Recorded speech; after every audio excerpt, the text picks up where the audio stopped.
So I had a knee injury ever since high school, and Mm. it would be on and off, on and off, on and off. I stopped playing for about 5 years. I gained a lot of weight, and then I tried to play again, and I injured my groin. Um, I could barely kick a ball. Um, I had a lot of trouble with speed, and then I got to training more, so that went away.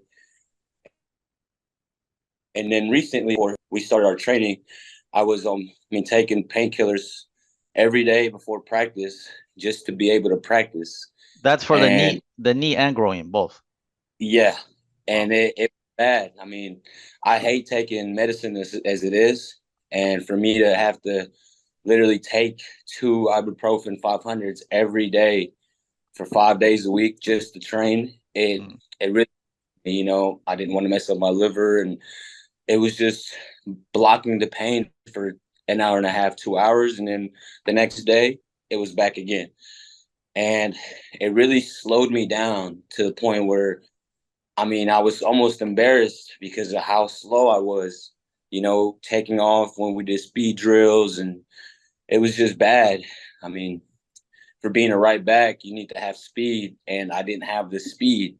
And you could tell because I would lose my man, I would lose my mark, or it'd be a counterattack and I'm struggling to get back. Right. Versus now, I'm dictating what I do on the right side because I'm attacking and I'm also making my return really fast back. And I'm making twice the runs that I was making the first season. I think I'm making about 10 runs a half, and that's there and back, there and back, there and back. So for my body to be able to do that, it's amazing. And, thanks to you, this journey has really, really optimized my performance. I went from running about 14 to 15 miles an hour, pushing 20 miles an hour in such a small space, 5 to 10 yard sprints. Right. So now, able to pick up speed that fast, I know I can break the 20, 21 mile mark. And I haven't tried it yet, but I'm going to. So this Right. training really, really changed my game. It took me from, like I said, 14 miles to 19 and a half, pushing 20 in a short amount of time. And the sprints we do, they're 10, the most 15-yard sprints. And for me to pick up speed that fast, it's crazy to me still. Right.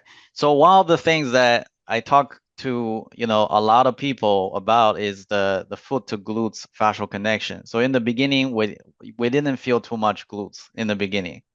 No. And what do you feel now when you do the tall curls?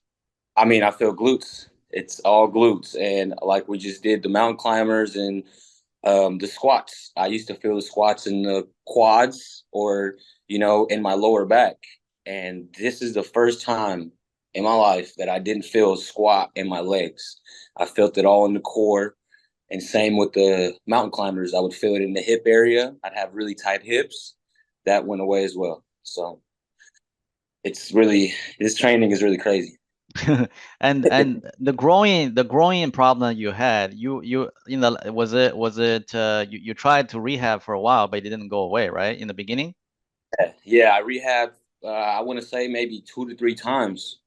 And part of that growing injury also made me go to rehab for, it was like 6 months. I was doing rehab for the growing. Right. And then last year, I had to do rehab for the knee again because of the growing. And it goes away. The pain will go away for like a month or two, but then boom, you're back at it. And then, to me, it's just pointless to keep going through a cycle and cycle with it. Never helps. Right. With this, it helps and it also optimized my performance. So this is great. Yeah. So in your own words, how would you describe hyperarch fascia training to people who haven't tried? Like, what does it feel like? It's different. I would say it's different than the traditional methods, especially with the hyperarch position. If you're not well connected, you're not going to be able to perform, or you'll feel things in different muscle groups. And, that was the biggest one for me, from going to feeling, my calves, the front of my shin, quads, to just feeling it in the glutes and abs. And I always had a problem, building my core.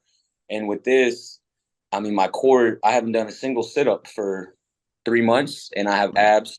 My core's stronger, my obliques. That was one thing I couldn't target because it just never worked. And doing stuff with you, it just subliminally just came, out of nowhere. So Yeah. that's great. Did you notice any, because a lot of people think like, okay, yeah, we don't lift weights, then we're going to get weaker. What did you feel in this 3 months? I got stronger. I You got did get stronger. stronger. Yeah, and my muscle definition, was getting more and more. I was getting more cut up. And like I said, I haven't lifted a single weight since last August, and my speed increased, my jumping increased, the distance increased, my endurance increased as well. And I used to overtrain and never get results. Now my endurance is through the roof, and I don't do anything besides train with the team and maybe train my touch outside. So I don't do any cardio besides what I need, and it's optimized. Like I said, I don't get tired during games. During halftime, I refresh. When I'm back on the field, I feel like a brand new person, as if I just started that game. Yeah. And I be like a 65-minute guy.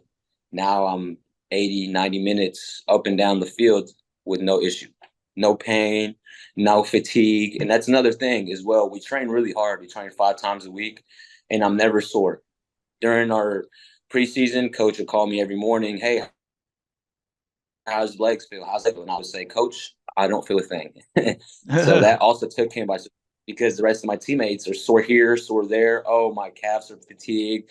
My glutes hurt, my hamstrings. And here I am at 29 years old, not feeling a thing after running miles and miles and miles, sprinting hard, changing direction. It's easy now. Great. And what is also crazy is that during the training that we did for 12 weeks, there were two crazy, almost like death tackle that you endured. Yes. Talk about that a little bit. That was crazy. The first one was during a rondo, and I went to reach for a ball as a slide tackle, but my back leg got stuck in the grass. So my teammate fell on top of me, and my knee caved in. Yeah. I mean, I've seen people tear muscles, mess up their knees for life from doing that. And I was able to get up and walk away from it. And then I was sore maybe for 2 days, but after that, it was, it was good. I was able to keep playing, and I missed one game this last week because of a similar injury. I was on a one-on-one with the keeper. My teammate decided to slide tackle from behind, left his legs up, and the same exact thing happened. My feet went one way, and my knee came down, just caved in, and everybody, thought I was going to be done. But I was able to walk away and keep playing in the scrimmage. I did have to miss the next game because I woke up a little sore, but that was just out of precaution for me to not miss any more games. And today, I mean, I'm feeling great, a little sore, but I'm feeling great versus having to be in the hospital or in crutches. Yeah, that was crazy because I was like, oh my God, we dodged the bullet, but we dodged the bullet twice, which is crazy. Yeah. And I mean, if I would have done this 6 months ago, I probably would have torn my meniscus or something, the ACL, something like that along those lines. Yeah, I mean, your body responded really well. You kept up to the nutrition. You kept up with the recovery, so everything was going according to plan. Which week did you feel the biggest change in your body? I would say around week 7 and 8 Mm, is where I really started seeing the speed. I mean, you could recommend that I get a GPS, and this was during the off season. I was running at like 17, 18 miles an hour, playing on a short field on a Sunday league, which is not as competitive. It was competitive, but it wasn't at the level that I play. And that's when I started seeing the speed, the real change of direction, and me being able to just take the ball up the field and beating people with ease versus, struggling to push the ball up the field and having to just kick it away because I can't maintain it because I didn't have the confidence to go up the field. And now, I mean, and I'm up and down, up and down, up and down, and with ease. So I would say week 8 was the biggest milestone for me, as far as speed and mobility and gotcha, explosiveness. Gotcha. So that's our second milestone. So that's really good.